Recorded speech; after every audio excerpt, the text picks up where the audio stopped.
우리가 바르게 믿음 생활을 하려고 하는데 우리의 믿음에는 여러 가지 장애물들이 있습니다. 오늘 우리 안에 믿음이 잘 생기지 않고 여러 가지 의심이 생기는 것도 장애일 수 있고, 그러나 뜨거운 믿음을 가지고 신앙생활을 한다고 생각하고 살았는데, 그런데 그 믿음에 변질이 오게 되는 경우들을 가끔 보죠.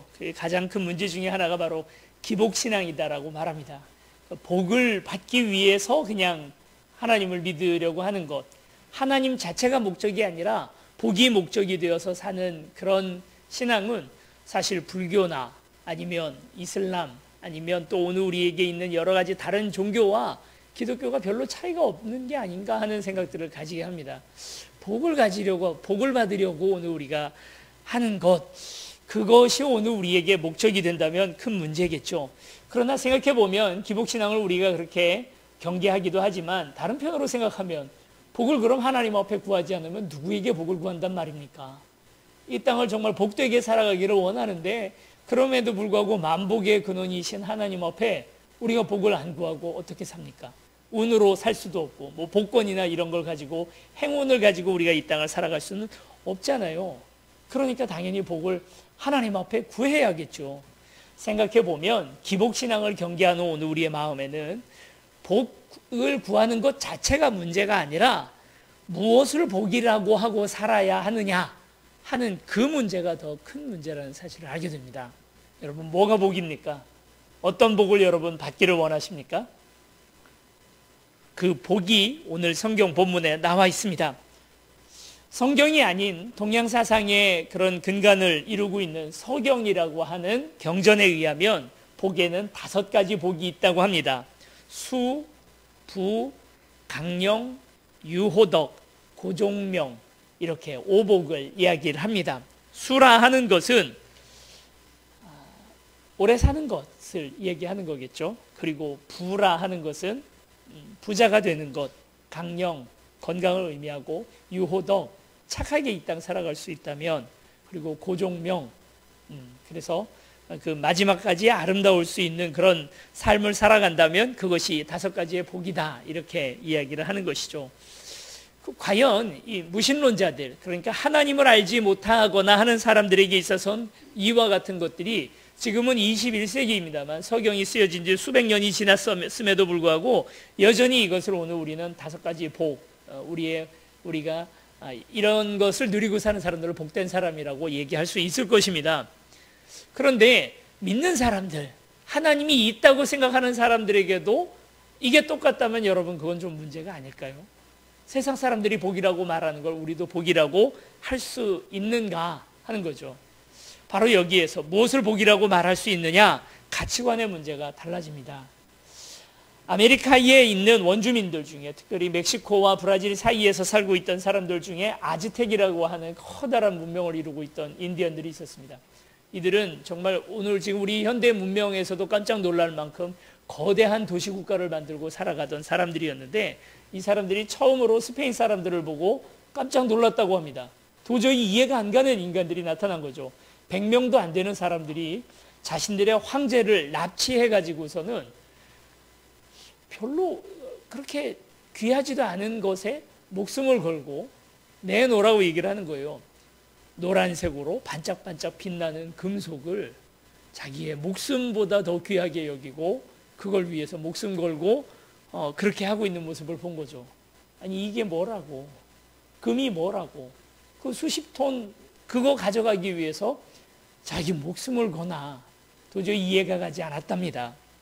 북미의 인디안들도 나중에 거기에 정착하러 들어온 미국 사람들을 보면서 이해가 안 갔던 것 중에 하나가, 땅이라고 하는 것은 대자연의 품에 있는 것이고 누구나 다 같이 공유하는 것인데, 그 땅을 내 땅, 네 땅 놔두어 놓고 그 땅 안에 못 들어오게 만드는 그런 모습을 보면서 이해가 안 가더라는 거예요. 가치관이 다른 거죠. 가치관, 그러니까 무엇이 더 소중하다라고 여길 것이냐의 문제. 여러분은 어떤 어려움들이 있을 때, 아니면 어떤 문제들이 있을 때, 뭘 선택해야 할 때 무슨 기준으로 선택을 하십니까? 이것보다 이것이 더 좋다라는 기준이 무엇입니까? 우화 같이 늘 제가 가끔 드는 예화인데요. 우리 아이들을 보다 보면 어른들이 지혜로워지는 경우도 참 많이 있죠. 저희 둘째 딸 아직 학교도 가기 전에 있었던 일입니다. 이 아이가 용돈을 주면 항상 1,000원짜리 주면 제일 좋아합니다. 5만 원짜리 주면 싫어해요. 이유가 뭐냐면 그 동전 지폐위에 그려져 있는 모델이 여자 모델은 싫고 남자가 좋은 거죠. 그러니까 5만 원짜리는 일단 싫은 거예요. 그리고 만 원짜리, 5천 원짜리, 1,000원짜리 이렇게 있으면 만 원짜리는 너무 뚱뚱해서 싫답니다. 모델이. 그래서 싫고 5천 원짜리, 1,000원짜리 있으면 파란색이 좋으니까 1,000원짜리가 제일 좋은 거예요. 우리는 이 지폐를 보면서 뭘 보고 그 지폐의 가치를 환산합니까? 써 있는 숫자를 보고 우리는 이게 더 가치 있다 생각을 하죠. 1,000원짜리보다 5만 원짜리 다 좋은 것 아닙니까? 그런데 이 아이의 가치관은 뭐냐면 우리와는 이것을 판단하는 기준 자체가 완전히 다른 거죠. 이것을 우리가 가치관이라 말합니다. 오늘 우리는 세상과는 다른 가치관, 다른 기준을 가지고 판단하는 사람들입니다. 그래서 세상이 말하는 복을 우리가 꼭 똑같이 복이라고 말하지 않습니다. 그러니까 오래 사는 것이 오늘 우리에게도 복이다라고 우리는 생각을 하지만 사실 하나님이 없는 사람들, 내세가 없다고 생각하는 사람들, 그런 사람들에게 있어서는 오래 사는 것이 복이죠. 그러나 하나님이 계시고 영생을 약속받은 사람들이라면 짧게 살아도 길게 살아도 아무 상관없습니다.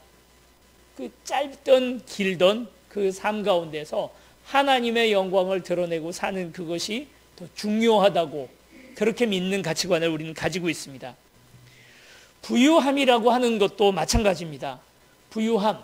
하나님이 만약 없다면 남보다 더 많이 가지는 것, 남보다 더 많이 가지고 있어서 더 편하게 사는 것이 중요하죠. 그러나 하나님이 계시다면 더 많이 나눌 수 있느냐 하는 것이 더 중요한 문제가 됩니다. 그래서 내가 혼자 많이 가지는 것이 복이 아니고 많은 사람들에게 나눠주는 것이 그게 복이죠. 빌립보서 4장 13절은 뭐라고 말하냐면 내게 능력 주시는 자 안에서 내가 모든 것을 할 수 있느니라. 아멘. 다 이제 집집마다 이렇게 액자에다가 이 말씀을 멋지게 써가지고 걸어놓고 사는 것 아닙니까? 이제 이거 걸어놓고는 이 말씀대로 되기를 이 축복의 말씀이라 생각을 하는데 4장 12절 말씀은 잘 몰라요. 빌립보서 4장 13절은 알면서 4장 12절은 모른다는 거죠. 한번 찾아보시기 바랍니다. 이것은 찾아보는 게 좋을 것 같습니다. 빌립보서 4장 12절 13절 네, 이미 찾아주셨네요. 네, 같이 읽겠습니다. 12절 13절을 같이 읽겠습니다. 시작. 나는 비천에 처할 줄도 알고 풍부에 처할 줄도 알아. 모든 일 곧 배부름과 배고픔과 풍부와 궁핍에도 처할 줄 아는 일체의 비결을 배웠노라. 내게 능력 주시는 자 안에서 내가 모든 것을 할 수 있느니라. 13절 말씀만 딱 띄어서 이것이 마치 하나님께서 기도하는 모든 이들에게 주시는 전능의 축복인 줄 알고 그렇게 생각을 했는데 앞뒤 문맥을 놓고 보니까 그런 뜻이 아니고 내가 가난해도 내 수중에 돈이 없어도 지갑이 얄팍해도 그리고 내가 또 많이 돈이 있어도 그것과는 상관없이 하나님께서 내게 능력을 주셔서 내가 하나님 사명을 얼마든지 감당할 수 있다. 또 더 큰 맥락을 좀 보면 빌립보 교회에서 바울에게 큰 헌금을 보내온 것입니다. 이걸 가지고 하나님 사역 열심히 하라고 선교 헌금을 준 거죠. 바울이 너무 고맙긴 한데 이런 것 없어도 나는 얼마든지 사역할 수 있으니까 내가 가난해도 그렇다 해서 하나님 사역 못하는 것 아니니까 이런 데 마음 쓰지 말라고 지금 이야기를 쓰고 있는 중인 거예요. 그 맥락 안에서 4장 13절이 있는 겁니다. 그래서 너무 이 4장 13절을 가지고 기도할 때마다 내가 모든 것을 할 수 있습니다 주님 막 하면서 이걸 하나님 앞에 들이대면 안 됩니다. 이 문맥을 좀 아셔야 됩니다. 문맥의 내용은 무엇이냐면 부해도 가난해도 가난이 핑계가 돼서 하나님 일 못하는 것 아니고 부해도 부하다 해서 그것으로 꼭 하나님 일하는 거 아니더라는 거죠. 부와 가난함이 오늘 우리에게 꼭 부함이 우리에게 꼭 축복이 되지는 않습니다. 많은 부자들이 불행하게 사는 것을 오늘 우리가 너무나 많이 보았습니다. 강령, 건강한 것, 건강한 게 복이죠. 그러나 하나님께서 가장 사랑했을 법한 사도 중에 한 사람이 바울 아닙니까? 그런데 그 바울은 뭐라고 얘기를 하냐면 자기 몸 안에 가시가 있다고 말합니다. 고린도후서 12장 9절을 보면 내가 이 가시를 제하여 달라고 3번이나 하나님 앞에 간구했지만 하나님께서 하셨던 말씀은 뭡니까? 내 은혜가 내게 족하도다 하고 말했다는 것입니다. 이 가시가 무엇인지 오늘 우리는 잘 모릅니다. 지금까지 교회 전통 안에서는 간질병이 있었다라고 말하기도 하고, 또 어떤 사람들은 안질, 그러니까 눈이 잘 보이지 않았다라고 말하는 사람들도 있습니다. 무엇인지는 알지 못하지만 고린도 후서에서 이야기할 때는 그 교회 사람들에게 덕이 되지 못할 만큼 목회자가, 사도가 어떻게 이렇게 건강이 약하냐, 하나님께서 이거 복 안 주시는 거 아니냐, 이 사람 하나님 쓰시는 사람 맞냐 소리가 나올 만큼이나 그렇게 바울의 공격거리가 되었던 것입니다. 그러나 바울은 이것과는 상관없이 내가 건강하지 못하지만 건강치 못해도 하나님 앞에서 쓰임 받는다, 도리어 내가 약한 것들에 대하여 자랑하리니 하고 그렇게 성경은 말하고 있습니다. 그렇습니다. 오늘 우리의 건강이 축복이기 일 수 있지만, 그러나 그것을 잃었다 해서 우리가 굳이 이것에 목을 매고 이것만이 복인 것처럼 이야기할 수는 없는 거죠. 때로 하나님께서는 오늘 우리에게 약함을 주셔서 그것으로 오늘 우리에게 그걸 복이 되게 하시는 하나님이시기도 합니다. 또 유호덕, 그러니까 덕을 사랑하는 마음. 맹자는 말하기를 사람은 성선설이라 이야기를 하면서 원래 태어나기는 선하게 태어났다, 착한 마음이 그 안에 있다라고 얘기를 하죠. 유호덕이라는 이 말도 어쩌면 복 자체가 무엇이냐면 덕을 좋아하는 마음이 우리 안에 있다는 것 자체가 복이라는 거예요. 그러니까 아예 태어나기를 착하게 태어나서 선을 베풀기를 원하면서 살아가는 사람이 복된 사람이라는 거죠. 억지로 막 덕을 베풀려고 하는 사람은 그 착한 일을 하면서도 그것이 자기에게 기쁨이 안 될 것 아닙니까? 그러니 처음부터 아예 태생적으로 착하게 태어난 사람은 얼마나 복된 거예요. 그런 이야기입니다. 그러나 오늘 우리는 분명히 알죠. 사람은 태어날 때부터 원죄를 가지고 태어나는 것이고 이미 그 안에서 악을 구하고 추구하는 마음들이 오늘 우리 안에 있습니다. 그런데 왜 우리가 덕을 베풉니까? 하나님을 알기 때문에, 주께서 오늘 우리를 위하여 죽으셨기 때문에 그 마음이 너무 감사해서 여전히 덕을 싫어하는 마음이지만 그래도 하나님 사랑하는 마음 때문에 덕을 행하고 사는 삶이 오늘 우리 아닙니까? 그냥 원래 날 때부터 착해 빠진 사람이 착하게 살아가는 걸 우리가 뭐라고 복이라고 말하겠습니까? 아주 못됐던 사람, 바울처럼 내가 괴수다라고, 죄인 가운데에서도 나는 괴수다라고 말했던 사람이 변화를 받아 하나님을 섬기며 살아가는 삶이야말로 복이죠. 고종명, 바울은 나의 죽음도 주 앞에 유익하다라고 말했습니다. 수많은 순교자들이 고종명하지 못했죠. 그러나 그것도 오늘 우리에게는 복이라고 말합니다. 우리는 이처럼 다릅니다. 우린 다른 가치관, 다른 복을 추구하며 사는 사람들입니다. 세상이 말하는 복을 우리도 똑같이 추구하고, 나도 저 사람처럼, 저 사람이 부러워서 그 사람들처럼 살려고 하고, 쌓아놓고 살려고 하고, 더 많이 먹으려고 하고, 더 편하게 살려고 하는 삶을 거부한 사람들이 믿는 자들 아닙니까? 하나님이 없다면 얼마든지 그렇게 살 수 있지만 하나님이 계시다면 오늘 조금 더 고생스럽고 조금 덜 화려해 보이고 남들에게 명예의 모습은 보이지 못할지라도 진짜 복을 차지하고 사는 사람들이 저와 여러분들 아니겠습니까? 우리 모두가 다 복받는 사람들이 되기를 축원합니다. 우리가 말하는 복은 무엇인가? 예수님이 우리에게 이야기하시는 복은 무엇인가? 산 위에 올라가서 예수님께서 가르치시는 산상수훈의 한가운데에 오늘 이 이야기가 있습니다. 산 하면 우리가 생각나는 것이 하나님께서 모세에게 십계명 돌판을 주셨던 것도 시내산, 산 위에서였죠. 그리고 또 한 가지, 이스라엘 사람들이 가나안 땅을 다 차지하고 나서 여호수아에게 명령 주시기를 하나님께서 그 12지파 중에 6지파는 그리심산이라고 하는 산에 올라가고 나머지 6지파는 에발산이라고 하는 산에 올라가서 그리심산에 있는 사람들은 복을 선포하고 그리고 에발산에 올라간 사람들은 화를 선포하는 장면이 나옵니다. 마치 이제 그것을 떠올리게 하는 모습이 오늘 우리 이제 팔복 선언이죠. 그 첫 번째 강령은 심령이 가난한 자는 하고 말하고 있습니다. 심령이 가난하다. 여러분, 가난은 무엇입니까? 가난은 우리나라에서 동산부동산 합쳐가지고 얼마 정도 가지고 있으면 부하고 얼마 그 이하로 가지고 있으면 가난하다. 그 기준이 뭘까요? 한 10억 있으면 부자라고 말할까요? 100억을 기준으로 할까요? 뭐라고 이 기준을 해야 합니까? 기준이 없습니다. 가난이라는 말은 상대적인 거예요. 다른 사람들에 비해서라고 얘기할 수 있겠죠. 우리나라에서 가난한 사람도 또 동남아 어느 가난한 나라에 가면 그곳에서는 아주 부자로 그렇게 보여질 수도 있는 것이기 때문에 가난이라는 개념 자체가 상대적인 겁니다. 그러니까 남과 비교해서 내가 못 가졌다 하는 상태가 바로 가난인 거죠. 그러면 뭐 100억을 가진 사람도 평균 200억 가진 동네에서 살면 우린 가난해 라고 말할 거고요. 그리고 뭐 아무리 가진 것이 아무것도 없는 사람이라도 빚 많은 사람들 동네에서 사는 사람은 우린 빚은 없으니까 그래도 우리는 부자야 라고 말할 수 있을 것입니다. 그것이 바로 상대적인 개념에서 가난이죠. 뭔가 가난이라고 하는 새로운 정의를 좀 오늘 우리가 해보자면 돈이 없어서 지질이 못 살아서 못 먹어서 가난이 아니라 더 가져야겠다.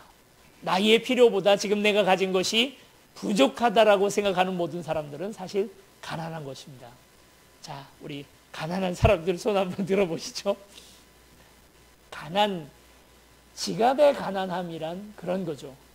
심령이 가난한 건 뭘까요? 나의 영혼이 지금 부족하다고 느끼는 감정이 심령이 가난한 사람 아니겠습니까? 내가 은혜를 받기를 원하고 더 많은 영적인 체험들이 있기를 원하고 하나님 앞에서 더 주께서 오늘 우리에게 주시는 복을 더 구하고 나아가는 사람이 심령이 가난한 사람이죠. 마리아와 마르다의 이야기를 우리가 잘 압니다. 마르다는 부엌에서 예수님을 접대하기 위해서 열심히 일을 합니다. 그런데 눈치 없는 마리아가 예수님 발 앞에 그대로 앉아가지고 그 예수님이 주시는 말씀을 들으려고, 그 설교를 들으려고 그 앞에 앉아 있는 거예요. 마리아가 화가 났죠. 마르다가, 야 마리아 너 나와 빨리. 야 눈치 안 봐 너? 지금 나는 이렇게 열심히 일하고 있는데 너는 지금 거기서 뭐 하고 있냐? 이건 불공평합니다. 예수님 쟤 좀 내보내 주세요. 이렇게 얘기를 하죠. 그랬더니 예수님이 하셨던 이야기가 마리아는 자기가 좋을 것을 이미 받았다. 그리고 그것을 빼앗기지 않을 것이다 하고 말합니다. 마리아처럼 하나라도 하나님의 말씀을 더 들으려고, 더 많은 은혜를 받으려고, 지금 나의 부족함을 알고 더 그 은혜를 추구하는 삶, 나의 영적인 그런 어떤 부족함을 채우려고 하는 삶, 이것이 바로 심령이 가난한 사람들입니다. 지갑이 가난한 사람이 아니라 심령이 가난한 사람, 바로 이에게는 하나님께서 복을 주시는데 어떤 복을 주신답니까? 천국이 저희 것이다. 이렇게 말합니다. 두 번째는 4절에 우리 같이 읽겠습니다. 4절 시작. 애통하는 자는 복이 있나니 그들이 위로를 받을 것이며. 애통하는 자가 즐겁게 이 땅 행복하게 살아가는 사람이 복 있는 사람이 아니라 애통하는 사람, 슬퍼하는 사람이 도리어 복 있는 사람이라는 것입니다. 전에 청년부를 맡고 있을 때 어떤 한 청년이 아버지가 돌아가셨는데, 청년이 아버지가 돌아가셨으니까 아버지 나이가 60 조금 넘으신 나이에 돌아가신 거죠. 그러니까 얼마나 슬프겠습니까? 많이 슬픈데도 장남인데다가 또 옆에 자기 여자친구도 있으니까 장례식에서 울지를 못하는 거예요. 또 남자 아이가, 아이라고 할 수 없죠. 이제 청년이고 성인이고 결혼도 했으니까 덩치가 이렇게 커서요. 아주 그냥 남자다운 그런 청년이었습니다. 마지막으로 이제 아버지의 관이 화로 안으로 들어가야 다 가는 그런 시간이었는데, 누구나 다 그때 되면 가장 많이 오열하는 때가 그때 아닙니까? 전통적으로 우리나라 장례 안에서는 어르신들이 장례가 나면, 그런 어려움들이 있으면 울라고 가르쳐요. 그래서 울음이 안 나와도 일부러 울으라고 아이고 아이고 하고 그러면서 우는 것 아닙니까? 울으라고 가르치고 우는 만큼 어떻게 보면 고인을 멀리 보내드릴 수 있는 거죠. 그런데 이 곰 같은 이 남자 청년은 안 우는 거예요. 눈물을 그냥 삼키고 있는 겁니다. 애써 아무렇지도 않은 척 하고 있는 거죠. 그래서 제가 하도 너무 보기에 딱해서 괜찮아, 여기서 울어도 괜찮아, 옆에 다 친한 친구들밖에 없는데 그러지 말고 울어라 그랬더니 괜찮다고, 자기는 이미 다 마음의 준비를 하고 왔다고 그렇게 얘기를 해요. 그러더니 이제 화로에 막 관이 들어가는데 전화가 온 척, 아무리 봐도 전화기가 울리지 않았는데 전화 온 척 전화기를 붙들고 저 기둥 뒤로 가는 거예요. 그러고 한 10분 있다가 다시 돌아왔는데 눈이 빨갛게 충혈이 되어 있더라고요. 울 때에 우는 것이 복입니다. 그냥 이 땅을 무한 긍정, 무조건 좋고 잘 됐고 행복하다고 생각하고 웃고만 다니는 것이 그게 복이 아니라, 울 때는 울 줄 알고 애통하고, 그리고 세상에 의가 없음에, 세상이 이렇게 타락하고 있다는 것, 하나님을 알지 못하는 사람들을 바라보면서 하나님이 우실 때 같이 울 줄 아는 사람이 복이 있는 사람이죠. 바로 이런 사람들, 애통하는 사람들에게 하나님께서 복을 주십니다. 세상의 슬픔에 공감할 줄 아는 사람들, 누군가 슬픔 가운데서 애통하고 있는데 그것을 옆에서 바라보면서 나도 같이 그들과 함께 울어줄 줄 아는 사람들, 그래서 결혼식의 잔치보다 장례식의 아픔에 동참할 줄 아는 사람이 진짜 복 있는 사람이라는 것입니다. 어떤 사람이 또 복 있는 사람입니까? 온유한 자는 복이 있나니 하고 그렇게 말하고 있습니다. 그런데 이게 성경의 정확한 번역으로 보자면 겸손한 자는 이라고 번역하는 것이 더 맞습니다. 온유한 자가 아니라 겸손한 자, 겸손한 자는 복이 있나니 하고 이렇게 말하고 있습니다. 이번에 이제 직장 신방을 이제 하고 있지 않습니까? 그래서 어느 집사님 그 사업체 사무실에 갔는데 거기에 현판으로 나를 도우시는 하나님 하고 이렇게 써 있는 거예요. 나를 도우시는 하나님. 그리고 이 집사님의 첫 번째 기도 제목 고백이 바로 무엇이냐면, 나는 이 사업체가 내 것이 아니라고 고백한다고. 그래서 그 사업체에 거래를 하려고, 뭘 사려고 오시는 분들한테 이렇게 말한다는 것입니다. 지금은 이거 사면 안 됩니다. 당신에게 손해가 날 겁니다. 아니, 사업하시는 분이, 장사하시는 분이 팔아야죠. 기업의 윤리, 1번 윤리가 무엇입니까? 이윤을 남기는 게 1번 윤리 아니에요. 그런데 자기 이윤이 남지 않을 거 뻔히 알면서도 집에 가서 다시 생각해 보시고 오시라고, 지금은 사실 때 아니라고 말하고 돌려보내신다는 겁니다. 이유가 무엇이냐면 내 것 아니니까요. 이건 하나님께 영광 돌리기 위한 것이기 때문에 그렇다는 거죠. 겸손이라는 것은 바로 무엇이냐면 나의 위치를 분명하게 아는 거예요. 내가 주인으로서 행세하면 그것이 교만입니다. 내가 하나님 앞에서 영원히 나는 주님의 종일 뿐이고 하나님께서 모든 것들을 나 자체도 소유하고 계시다는 사실을 분명히 고백할 때 그것이 바로 겸손한 자이죠. 그래서 그는 땅을 기업으로 받는답니다. 기업으로 받는다는 것은 땅을 소유하게 된다는 뜻이 아니라 땅을 통하여 하나님께서 오늘 우리에게 주시는 축복을 받게 되는 사람이 된다는 것이죠.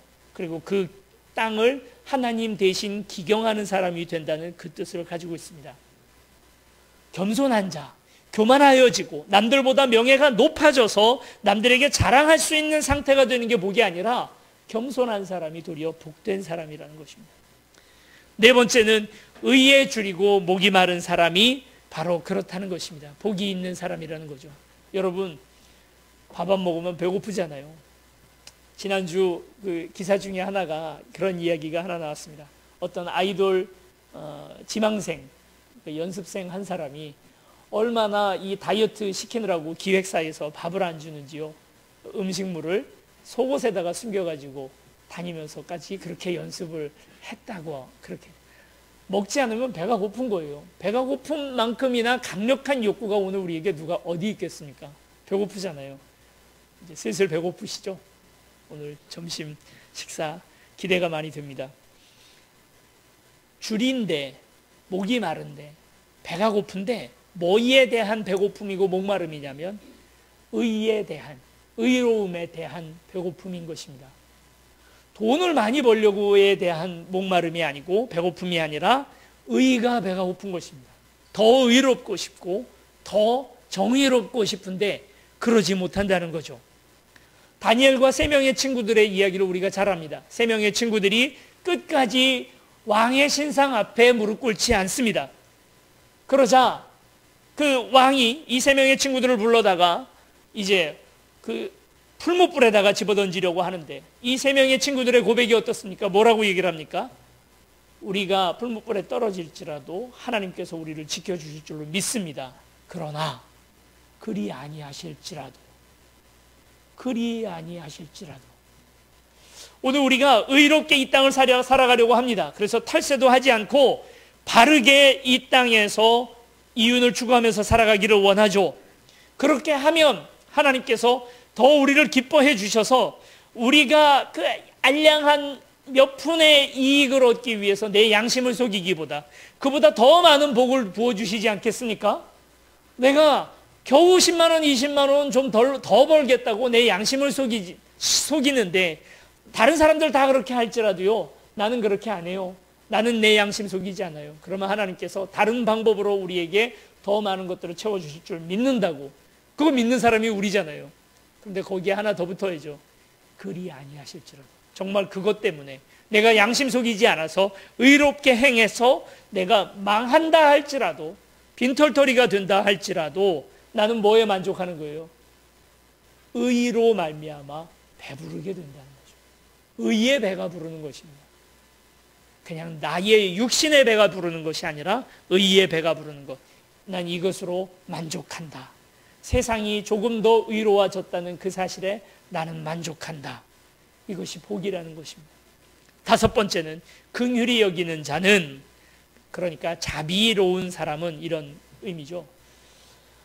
어떤 한 대학교에서 쥐 2마리를 가지고 실험을 했답니다. 한 마리 쥐에다가는 전기 충격을 줘서 고통을 계속 줄 수 있도록, 자극을 할 수 있도록 그렇게 장치를 하고, 옆에는 그냥 그것을 다른 쥐가 지켜보도록 그렇게 만들었습니다. 당연히 전기 자극을 받고 전기의 충격을 받은 이 쥐는 괴로워하고 스트레스 지수가 올라가죠. 그런데 놀라운 사실은 옆에서 그것을 지켜보고 있던 쥐도 똑같이 스트레스와 고통을 느끼고 있다는 것을 발견해냈습니다. 이걸 우리가 이제 미러 뉴런, 우리말로 거울신경이라고 불려지는 것입니다. 남이 아파하면 그걸 보면서 나도 같이 아파하는 그런 것이 너무나 당연히 오늘 우리에게 있죠. 그래서 사실 긴 병에 투병을 하고 있는 분들을 가만히 가서 보면요, 그 투병하고 계시는 분도 너무 안타깝고 마음이 아프지만 옆에서 간병하는 분도, 그래서 한 2, 3년 간병하다 보면요, 누가 환자인지 구분이 안 갈 정도로 두 분 다 같이 아프시는 모습들을 보게 됩니다. 이것이 바로 무엇 때문이냐면 밀어누련 거울신경, 긍휼히 여기는 마음, 같이 아파하는 마음이죠. 그런데 요즘 가끔 이 거울신경이 아예 선천적으로 없는 사람들이 가끔 나타납니다. 요번에 이제 검거됐던 사람 중에 하나가 이춘재 씨, 그 화성 연쇄살인 사건을 저지른 이런 사람들, 이런 살인마들이 바로 이런 공감 능력이 떨어지는 사람, 남의 고통을 고통으로 느끼지 않아서 남을 학대하고 또 그들을 연쇄살인까지 하게 되는 그런 일들을 벌이게 되는 거죠. 특별히 너무 많은, 어려서부터 많은 영상이나 게임, 전자오락 같은 것들에 빠져 사는 사람들이 이 미련누련이 없어지는 사람들이 간혹 있다고 해요.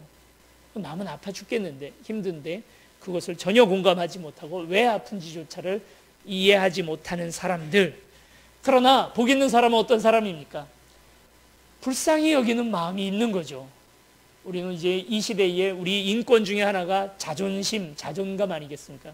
그러다 보니까 남을 불쌍히 여기는 마음 자체가 잘못인 것처럼 이야기를 합니다. 불쌍히 여기는 게 동정심이 잘못인 것처럼 이야기하는 거죠. 그 사람을 충분히 배려해서 바른 방향으로 그분의 자존감, 자존심을 다 생각해 주면서 불쌍히 여기는 게 맞는 거지, 그렇다 해서 동정심 자체를 아예 다 도매급으로 이건 잘못됐다고 말하는 것도 잘못인 것이죠. 누군가를 불쌍히 여길 줄 알아야 합니다. 그들의 고통을 나의 고통으로 여길 줄 알아야 복 있는 사람인 줄로 믿습니다.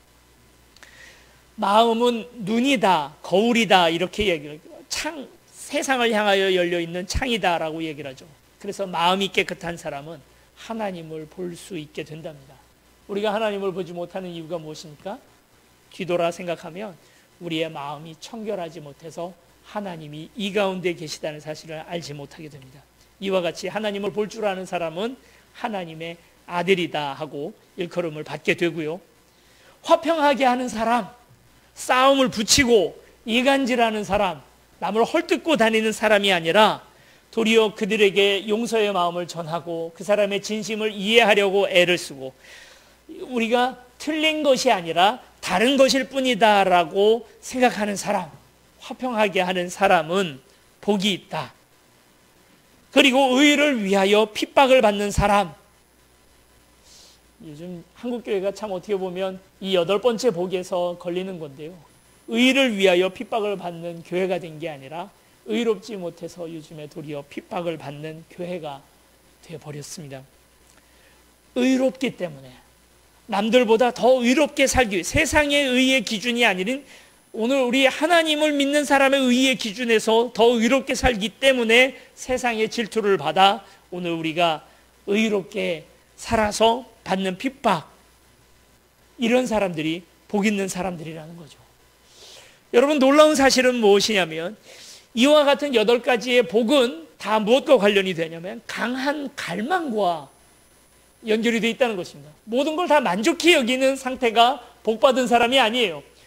심령이 가난해서 더 많은 것들을 원하고 애통을 하고 더 온유하고 그래서 겸손해서 더 낮아지려고 애를 쓰고 목이 마르고 의에 줄이고 목이 마르고 그리고 또 긍휼히 여겨서 남들을 향한 안타까운 마음들이 있고 마음이 깨끗해서 하나님이 보이고 화평하게 하려고 애를 쓰고 핍박을 받고 의의 이유로 핍박을 받고 이와 같은 사람들의 공통점이 무엇입니까?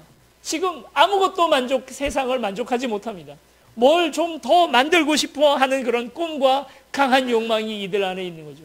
욕망이 있기는 있는데 우리에게 지금 바라는 것은 무엇이냐면 하나님 자체, 하나님 나라를 바라고 있는 사람들, 강한 갈망이 있는 사람들이죠. 이런 갈망은 어디에서부터 옵니까? 우리의 차지하고 있는 지금의 현실과 우리가 가려고 하는 이상세계가 너무 멀리 떨어져 있기 때문에 이와 같은 어려움들이 벌어집니다.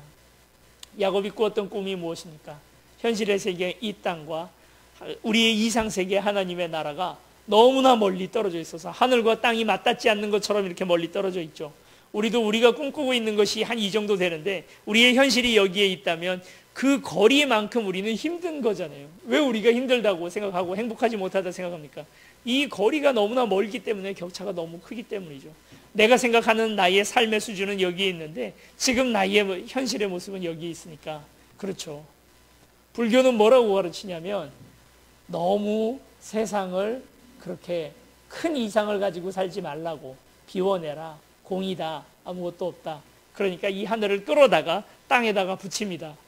그래서 오늘 우리는 그저 말라버리는, 하룻밤에 말라버리는 풀과 같으니까 너무 그렇게 이상세계를 향해서 바라보지 말고 그것을 끌어내려서 매사에 만족하고 살아라 하는 것이 불교의 가르침이라면, 인본주의 아니면 이데올로기들 또 다른 어떤 종교들은 도리어 우리가 살고 있는 이 땅을 하늘에다가 갖다 붙이려고 합니다. 그래서 어떻게든 노력해서 이 땅을 천국같이 만들려고 하고 더 좋은 세상을 만들려고 하고 하는 것들을, 그런 노력들을 하는 거죠.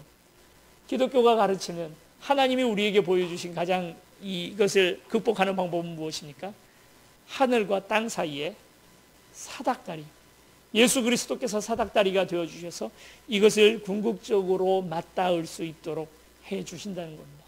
내 힘으로 하지 못하지만 하나님께서 이 일들을 하게 해준다는 거죠. 위대한 신학자였던 독일의 틸리히라고 하는 신학자는 이렇게 말합니다.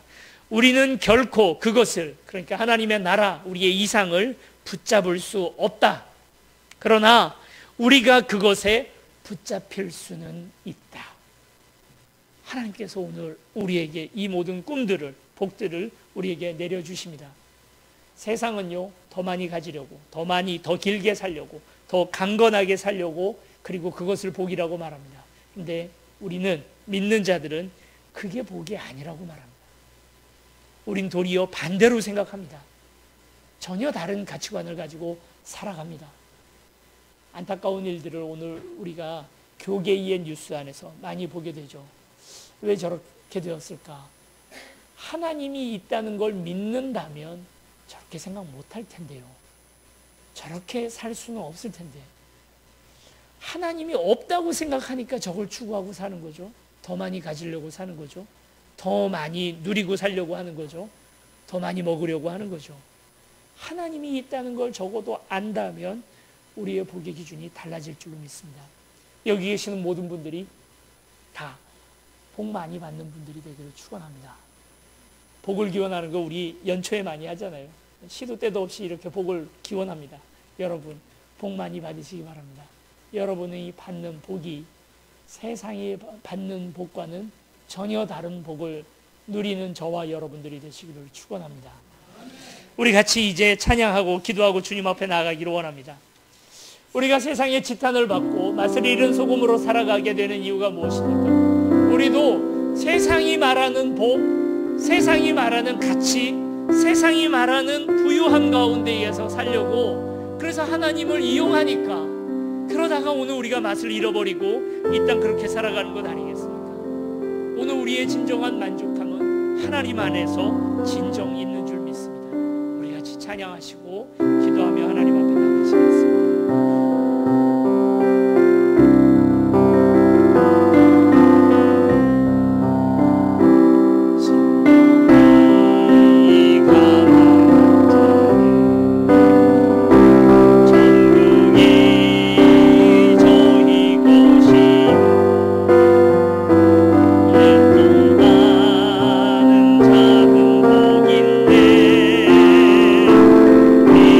내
수밖에 없음을 고백합니다. 그런데 무엇에 대한 욕심인지 무엇에 대한 소망인지 그것이 중요한 줄을 고백합니다. 세상 사람들처럼 나도 부하기를, 더 오래 살기를, 더 편안히 살기를, 더 건강히 살기를 원하는 하나님, 오늘 우리의 마음들, 우리의 기도의 제목이 온통 다 성경이 아닌 서경에 쓰여진 오복으로 가득 차 있다면 하나님, 우리의 죄를 용서하여 주시고 바른 가치관, 하나님 살아계신 것 같은 그 가치관을 가지고 이 땅 살아가게 하나님, 오늘 우리의 소망을 고쳐주시고 기도의 제목이 달라지게 하여 주시옵소서. 우리 함께 같이 통성으로 같이 기도하시겠습니다. 아버지 하나님, 감사합니다. 주께서 우리에게 복을 약속하여 주시고 하나님의 나라를, 또 주님 주께서 우리에게 모든 만족함을 우리를 위하여 약속하여 주셨사오니 하나님, 오늘 우리가 이제 이것을 복으로 여기고 이 땅 살아가기를 원합니다. 세상이 말하는 복, 세상이 아버지 하나님 오늘 우리에게 얘기하는 가짜 복이 아니라 아버지 하나님 진짜 복, 주께서 오늘 우리에게 주기를 원하시는 바로 그 안에 오늘 우리가 나아가기를 원합니다. 하나님, 오늘 우리의 연약함을, 우리의 영의 가난함을 주여 긍휼히 여겨 주시옵시고 의에 목마르게 하시고 아버지 하나님 의에 줄이게 하여 주시고 아버지 하나님, 오늘 겸손한 자로서 명예보다 겸손을 더 오늘 우리 가운데 품게 하여 주시고 긍휼히 여기는 자 되게 하여 주시옵소서. 마음이 깨끗한 사람 되게 하여 주시옵소서. 화평을 도모하는 자 되게 하시고 핍박받는 자, 의로 말미암아 핍박받는 자 되게 하여 주시사 주께서 우리에게 약속하신 그 복에 참여하는 하나님, 오늘 우리 될 수 있도록 주여 도우시고 우리의 믿음을 더하여 주시옵소서. 주님 감사합니다. 주님 도와주시옵소서. 사랑과 은혜 많으신 아버지 하나님, 감사합니다. 하나님, 오늘 우리가 어느샌가 우리의 눈에 속아서 우리 옆에 있는 사람들의 분위기에 딸려서 오늘 우리가 복 아닌 것들을 복이라 여기고 그것을 추구하고 이 땅 살았습니다. 그러나 아버지 하나님, 오늘 우리 안에 진정한 주님 평안함이, 주님의 복을 소유하려 할 때에, 그것을 추구할 때에 주께서 오늘 우리에게 주시는 것인 줄을 믿습니다. 아버지 하나님, 오늘 우리에게 이 복을 허락하여 주시고 세상이 감당치 못할 사람들로 거듭나게 하여 주시옵소서. 감사드리며 우리를 사랑하시는 예수 그리스도 이름으로 기도드립니다.